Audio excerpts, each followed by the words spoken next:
इसमें country by country reporting, master file और DP study. उससे पहले आते हैं एनजे, ऑलरेडी डिस्कस है लेकिन इस बार बताते हैं। जब एनजे में लोकेटेड कोई पर्सन से ट्रांजैक्शन करते हैं तो वो डीम्ड मान लिया जाएगा कि उसका एसोसिएट एंटरप्राइज है, और ट्रांजैक्शन उसको भी इंटरनेशनल ट्रांजैक्शन डीम्ड मान लिया जाएगा।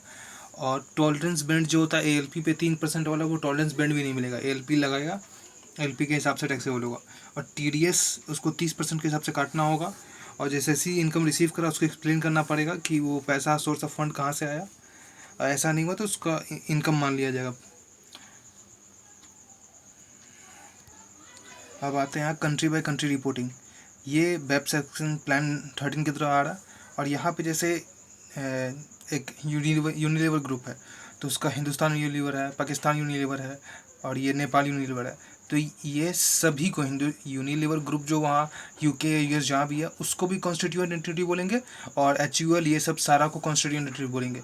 ऐसे ये पेरेंट और ग्रुप एंटिटी हुआ, लेकिन उस कंट्री के लिए तो कॉन्स्टिट्यूएंट एंटिटी ये भी है।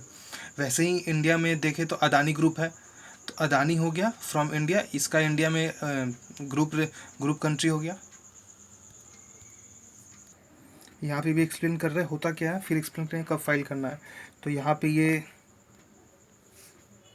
पेरेंट एंटिटी ये country by country reporting, parent entity file करेगा अपने मतलब जिस कंट्री में वो रजिस्टर्ड है। जैसे यूनिलीवर यूके में फाइल करेगा और अडानी इंडिया में फाइल करेगा, बाकी किसी को नहीं करना पड़ेगा। तो by resident in country based on CFS annually file करना पड़ेगा इन ईच कंट्री। लेकिन ये ईच कंट्री क्यों बोल रहा है, फिर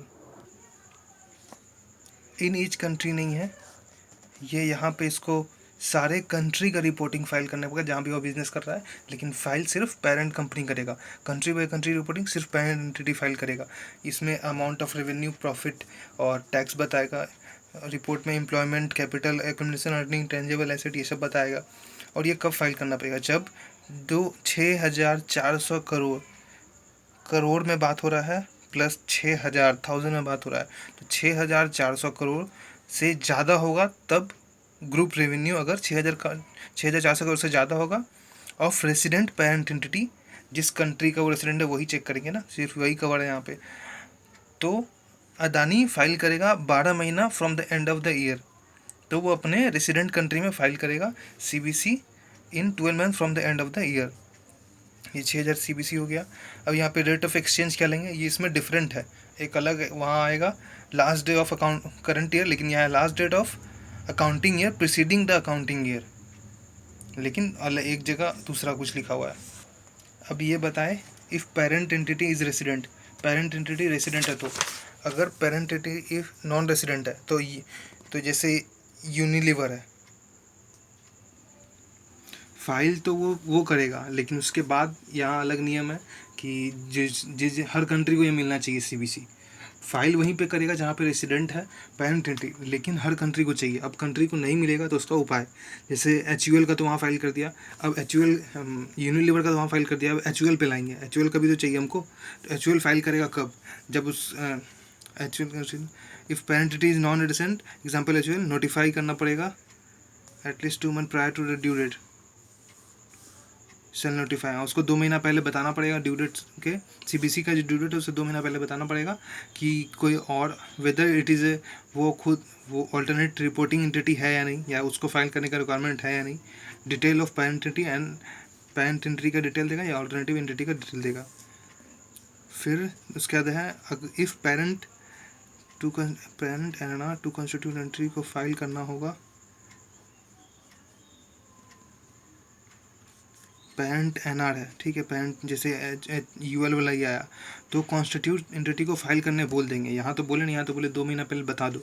अब यहाँ बोल देंगे तुमको ही फाइल करना पड़ेगा कब, जब तुम्हारा कॉन्स्टिट्यूएंट एंटिटी है वो अपने रेसिडेंट कंट्री में फाइल करने के लिए ओब्लाइज नहीं है, उसको विदिन 12 मंथ उसको within 12 month from the end of the accounting year वो रिस्पॉन्सिबल नहीं है फाइल करने के लिए, या फिर इंडिया का उस कंट्री के साथ अग्रीमेंट नहीं है, या फिर अग्रीमेंट है बट सिस्टम फेलियर हो गया। दूसरा, HUL has many as it is, हाँ, तो अगर HUL की तरह इंडिया में और भी कोई भी है तो सिर्फ एक को नॉमिनेट किया जाएगा, वो फाइल करेगा। उसके बाद नॉन रेजिडेंट है designated alternative, any alternative entity like Pakistan, हाँ अगर if any non resident entity has designated an alternative for filing CB in tax jurisdiction, तो ठीक है, पाकिस्तान से अपना है तो उसको कर दिया तो ठीक है। अब ये JIT अगर वेरीफाई कर सकता है एक्यूरेसी के लिए, तो उसके लिए इन्फॉर्मेशन और डॉक्यूमेंट मांग सकता है, जो कि उसको देना पड़ेगा 30 दिन के अंदर, प्लस 30 दिन का एक्सटेंशन मिल सकता है। और उसके बाद फिर ये इग्नोर मारो accounting year, penalty CBC reporting नहीं फाइल करने का पेनल्टी। CBC कौन फाइल करता है? मेन कंपनी, उससे सबको गवर्नमेंट को मिलता है, अगर नहीं मिला तो वो बहाना बना के इधर उधर से ले रहा है, तो CBC फिर CBC घुमा के ले रहा है, समझ लो। अब यहाँ पे 5,000 का पेनल्टी है, 5,000 यहाँ भी है, नहीं फाइल करने पे 5,000 से शुरू यहाँ भी हो रहा पर डे का, फिर 15,000 गया, यहाँ डायरेक्ट 50,000 चला गया, तो यहाँ 5,000 है नहीं फाइल करने पे। अब तो 1 मंथ तक अगर फाइल नहीं करो तो 1 मंथ के बाद हो गया, तो यहाँ तो 1 मंथ के बाद भी एक लिमिट दिया कि फाइल करना है ना तो को 15,000 का फाइन दे के लेकिन तू फाइल कर, तो 5,000 1 महीना, उसके बाद 15,000 1 महीना तक, 15,000 पर डे है फॉर 1 मंथ। उसके बाद अगर ऑर्डर दे दिया, तो जैसे ही ऑर्डर दे दिया, per day from failure begin from the date of service of notice, failure begin from the date of service of notice, ये देख लेना, लेकिन 50,000 तब से होगा। फिर अगर penalty not furnish by information and document, penalty, हाँ अगर वो डॉक्यूमेंट्स टाइम पे नहीं दिए, जो 30 दिन और 30 दिन का एक्सटेंशन मिल रहा था, तो नहीं देने पे 5,000 रुपये per day after such expiry, जो टाइम खत्म हो रहा है उसके बाद से 5,000 पर डे कैलकुलेट होगा। अगर फिर सर्विस नोटिस कर दिया तो 50,000 per day from continuing failure begin from the date of service of notice, जिस दिन सर्विस दे रहा है उसी दिन से, जिस दिन नोटिस ऑर्डर सर्व हो रहा है उसी दिन से। Failure beginning from the date of service of notice, जिस दिन ऑर्डर सर्व हो रहा है उस दिन से 50,000, इधर भी 50,000, यहाँ 15,000 सेकेंड मंथ के लिए था।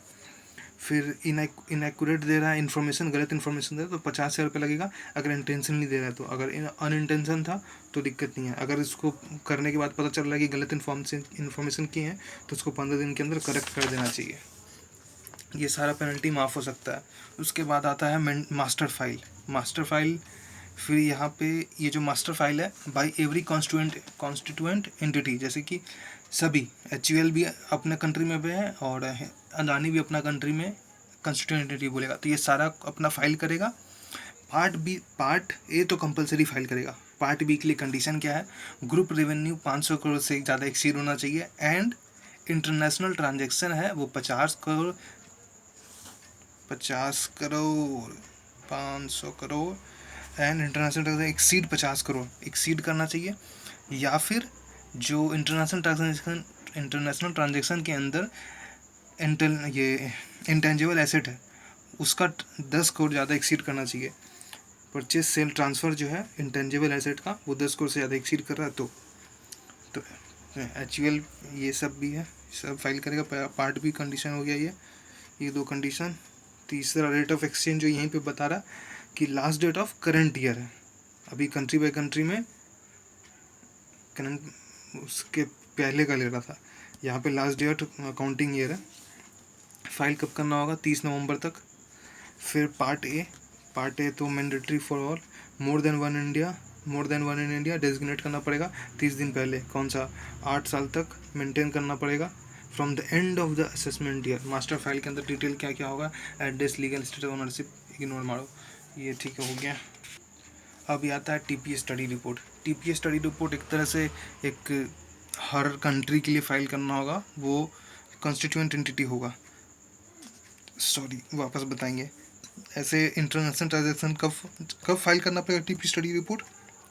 जब international transaction more than 1 crore का होगा और उसका डॉक्यूमेंट्स 8 साल तक मेंटेन करना होगा।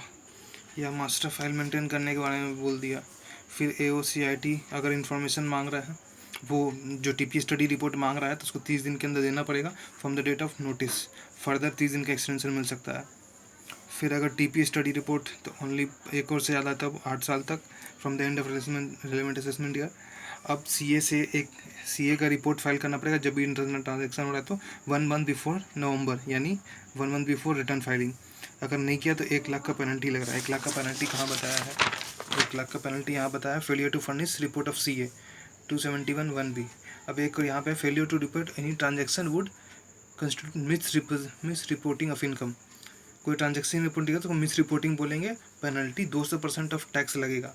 ये इन एडिशन ऑफ 272 का 2% ऑफ ट्रांजेक्शन के वो तो लगेगा ही, ये भी लगेगा। Failure to report international transaction misreporting माना जाएगा 200%। और 27AA 2% किसका है? 27 271 271AA 271AA है 2% जो यहाँ पे लग रहा है। अब ये बताएंगे यहाँ पे failure to furnish information file नहीं कर रहा है एज पर 92D जो ऊपर बताए हैं टीपी स्टडी रिपोर्ट, तो 2% of transaction value. 2% of transaction value तो CA के लिए 1 लाख रुपया। 200% miss reporting, failure to report कोई मिस रिपोर्टिंग बोलेंगे 200%, बाकी के लिए 2%। 2% में ये 92 के लिए 2%। अब यहाँ पे 5 लगेगा, fail to furnish document master file नहीं करेगा तो 5 लाख रुपया।